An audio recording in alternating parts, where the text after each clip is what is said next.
GK Tamil media பார்வையாளர்களுக்கு அன்பு வணக்கம். இன்றைய காணொளியில் திரு எடப்பாடி பழனிசாமி மற்றும் சவுக்கு சங்கர் அவர்கள் இருவரும் இணைந்து திரு ஓபிஎஸ் அவர்களுக்கும் அந்த முக்குளத்தோர் சமுதாயத்தவர்களுக்கும் இழைக்கப்பட்ட அநீதி பற்றி இந்த காணொளியில் பார்க்க போகிறோம். லென்ஸ் தமிழ்நாடு அப்படின்னு ஒரு யூடியூப் சேனலை அதிக அளவில் சர்ச்சை பொருளாக மாறக்கூடிய மதன் ரவிச்சந்திரன் அவர்கள் சேனல் ஆரம்பித்து திரு சவுக்கு சங்கர் அவர்கள் பேசுகின்ற பேச்சு அதன் பின்னாடி இருக்கிற அஜெண்டாவை பற்றிலாம் விவரித்து சொல்லியிருக்காரு.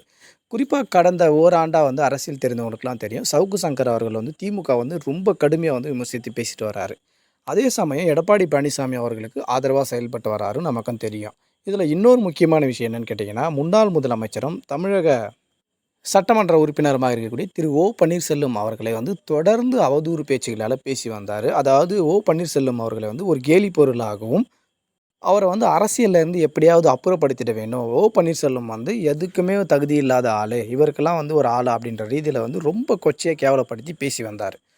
இதற்கான காரணமாக அரசியலை நன்கு அறிந்தவங்களுக்கெல்லாம் தெரியும். இவர் எடப்பாடி பழனிசாமியோட ஒரு செட்டிங் போட்டு தான் வேலை செய்கிறாரு. எடப்பாடி பழனிசாமிக்காக இந்த ஒரு அஜெண்டா வேலை செய்கிறார். எடப்பாடி பழனிசாமி அவர்களுக்கு போட்டியாக இருக்கிறது ஓ பன்னீர்செல்வம் தான். அப்போ ஓ பன்னீர்செல்வம் அவர்களை நம்ம வெளியே அனுப்பினோம்னா இதுக்கு சவுக்கு மூலியமாக ஒரு அஜெண்டாவை கிரியேட் பண்ணி சமூக வலைதளங்களையும் ஊடகங்களையும் பேசணும் அப்படின்றது தான் தெரியும். ஆனால் நிறைய பேருக்கு இன்றைக்கி சமூக வலைதளங்களை பயன்படுத்தாதவங்க நிறைய பேர் இருக்காங்க. பொதுவான அரசியலை பற்றி தெரியாதவங்க நிறைய பேர் இருக்காங்க.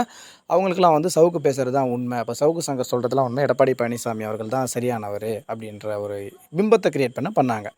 இன்றைக்கி எடப்பாடி பழனிசாமி அவர்கள் மற்றும் சவுக்கு சங்கர் இணைந்து தான் ஓ பன்னீர்செல்வம் அவர்களை இந்த நிலைமைக்கு ஆளாக்கியிருக்கிறாங்கன்ட்டு இந்த லெமன்ஸ் தமிழ்நாடு யூடியூப் சேனலில் வெளியே வந்திருக்கக்கூடிய இந்த வீடியோக்களில் உணர்த்தது. அந்த வீடியோக்களில் முத்துராமலிங்க தேவரோடைய அந்த பசும்பொன் விழா நடைபெற்ற அந்த குரு பூஜை விழாவில் கலந்துக்கிட்ட சவுக்கு சங்கரோட டீம் ஒரு ஒப்பீனியன் போல் மாதிரி கேட்டு ஒப்பீனியன் எடுக்கிறாங்க. எடப்பாடி பழனிசாமி பசும்பொனுக்கு வரலாமா வரக்கூடாதான்னு. அங்கே கிட்டத்தட்ட இருந்த 80% மேற்பட்டவர் வர வேணாம், எடப்பாடி பழனிசாமி எங்கள் சமுதாயத்தில் இருக்கிற ஓ பன்னீர்செல்வம் அவர்களுக்கு ரொம்ப அநீதி இழுத்துட்டார், அவர் மேலே நாங்கள் ரொம்ப கோபமாக இருக்கோம், வர வேணாம் அப்படின்னு தான் சொல்லியிருந்தாங்க. ஆனால் ஒரு வீடியோவை கூட அந்த வீடியோ சவுக்கு மீடியாவில் அப்லோட் பண்ணலை. அப்போ திட்டமிட்டே ஓ பன்னீர்செல்வம் அவர்களை புறக்கணிக்க வேணும், ஓ பன்னீர்செல்வம் அவர்களை கழட்டி வர்றது தான் சவுக்கு சங்கர் கொடுக்கப்பட்ட அஜெண்டா அப்படின்றது தெல்ல தெளிவாக புரிவாக இருக்குது. இனி வரும் காலங்களில் சவுக்கு சங்கர் என்றவர் எதற்காக இப்படிலாம் பண்ணுறாரு, எதுக்காக திட்டமிட்டு ஒரு தமிழகத்தில் 3 முறை முதலமைச்சராக இருந்தவர் அவரை ஒரு கேலி பொருளாக்கி ஒரு உதாசனப்படுத்துவது ஒரு சரியான நடவடிக்கையாக இருக்கும். எடப்பாடி பழனிசாமி அவர்கள் முதலமைச்சர் வேட்பாளராக ஓ பன்னீர்செல்வம் ஏற்றுக்கிட்டார். எடப்பாடி பழனிசாமி அவர்கள் எதிர்க்கட்சி தலைவராக ஓ பன்னீர்செல்வம் ஏற்றுக்கிட்டார்.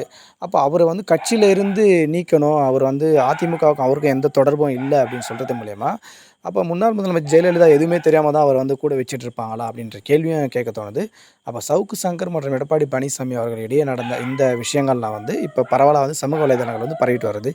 தொடர்ந்து அரசியல் சார்ந்த காணொலியில் தெரிந்து கொள்ள நம்முடைய சேனலை சப்ஸ்கிரைப் செய்யுமாறு கேட்டுக்கொள்கிறோம். நன்றி.